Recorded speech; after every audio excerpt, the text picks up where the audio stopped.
So is it 911-8800 and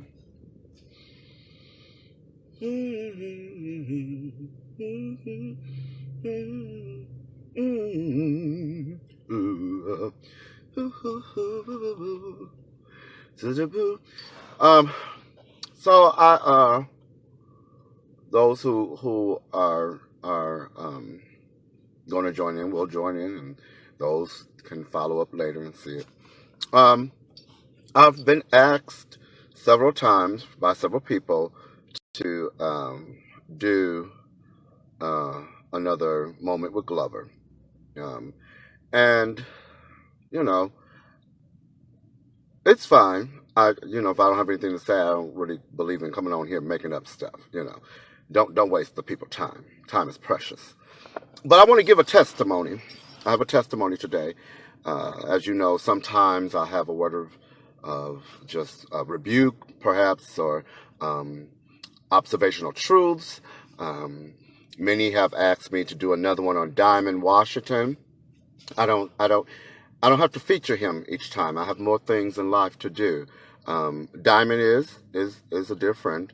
Love Diamond, and if so need be, I will do another one on him. But today, I have a testimony.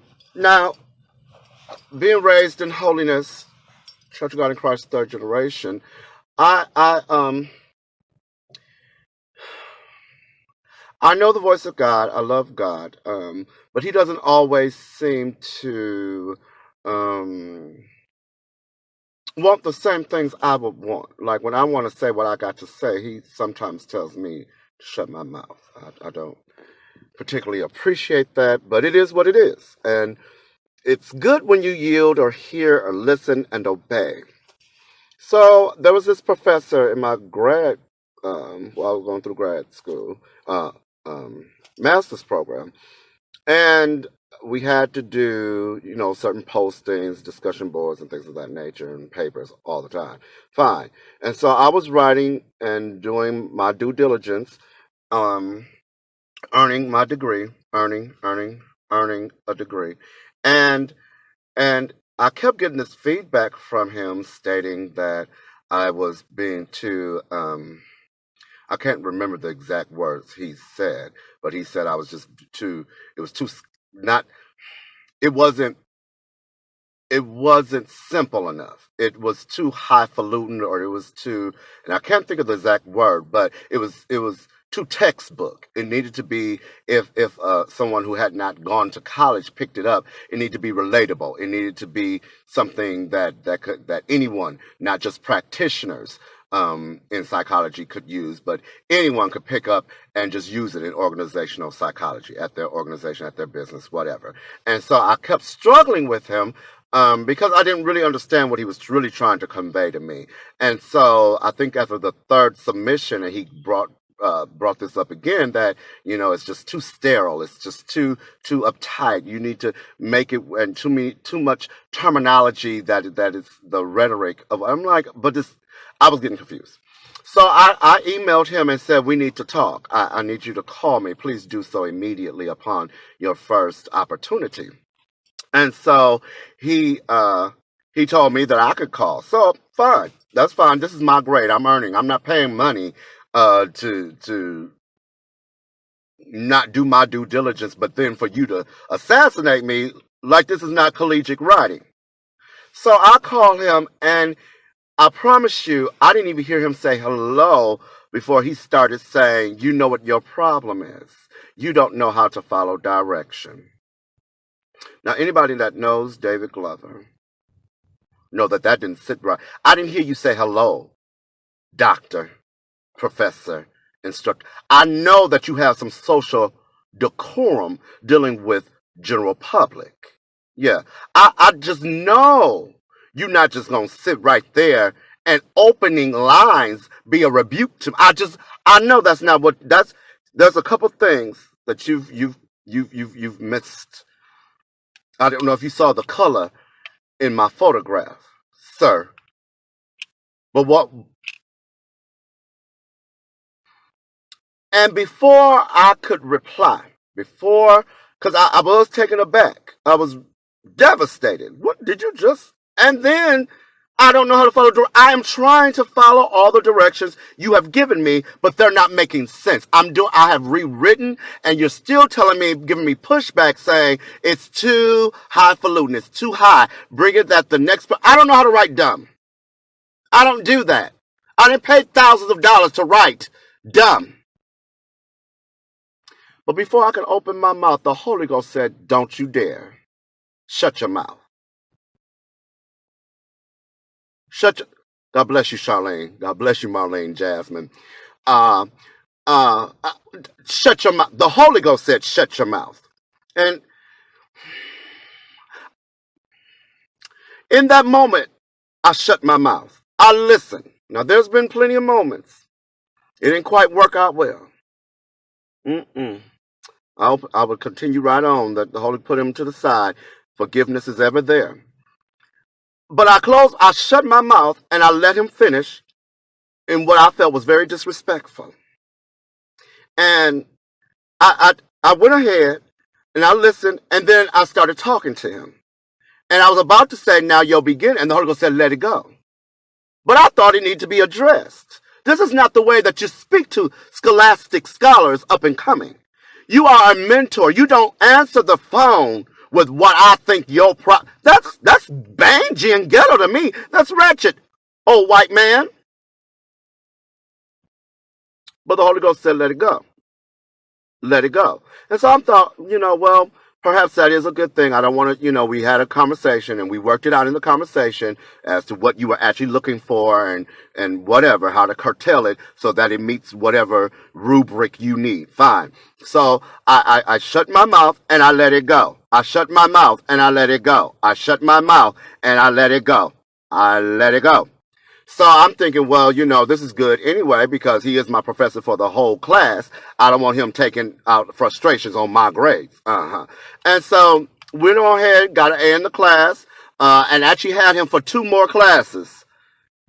And so I was one of his best students. He always piggybacked on what I had to say and, all of that. And, I was a wonderful student. So finished that. Decided to graduate and go on. I'm sorry. Well, graduate, yes. Go on to get my doctorate degree. So did all that I had to do. I was contacted by the admissions department to say, "Hey, we need we have everything we need except 2 documents, which are letter of recommendations. 1, we need it from your place of employment. 2, we need it from one of your instructors or professors from one of your classes." And so, fine. I believe that my ability to have the Holy Ghost bleeds over in scholastic business and in church. I raise miracles in church, and I raise miracles in my work ethic, and I raise miracles in my papers. He's a whole God. He's whole. Lacking, wanting nothing is the Holy Ghost. He'll help you. So I decide, okay, get a supervisor right, no problem. But I'm trying to think of what professor that, I could get to write. So who did I think of? Of course, the one that told me that my problem was. So I decided, I'm like, okay, I heard, I'm like, well, I don't know. There's plenty of professors. All my professors can write something. But it was really impressed on me. Let him write it. Fine. So I sent it to him and told him I would be so honored if he would blah, blah, blah, blah, blah, blah, write this letter of recommendation. He wrote me back in 20 minutes and said, "I most definitely will be humbled to write it. And by the way, you do know that I sit on the board for admissions for that program. I sit on that board. I will make sure that you get in." That's what he told me. So I want to tell you today. Listen, when I read that, I could have ran around. I was at work. I could have ran around. Because you never know. The Holy Ghost said, "Shut your mouth." And I shut it. But then I wanted to go back to it. I'm going to be quiet right now. I'm going to be quiet right now. But I'm going to come back to this later. Because you ain't going to get away with talking to me any kind of way. Sometimes we got to lay our pride and our egos down. because I thought that it was the blessing of, okay, he'll be kind to me in this class, but God knew long down the road, I was going to need him again. And if I had done what I wanted to do, I can promise you it probably wouldn't have been the same in the end. So I just wanted to share that because a lot of times we have a good conscience, we have the Holy Ghost, we have good ethics that our mamas gave us, or at least we picked up somewhere. We got good sense, but we need to use and listen. Humble ourselves. I know that we're in an age, a day, and a time when we say, shadiness is in, and that we read people or we give them a piece of our mind, however you term it. It's a rose that smells the same. But it pays to shut your mouth. Yeah, you could. But it takes nothing to actually give them, but it takes more to reserve it. Yeah, it takes more energy. It takes more energy to be able to hold your peace and let God fight your battle than to go and slam. You've not done much. You've not done much. So I promise you, that's right, Anthony McGahee. Study to be quiet and to mind your own. But sometimes they get in your business. You still got to study to be quiet.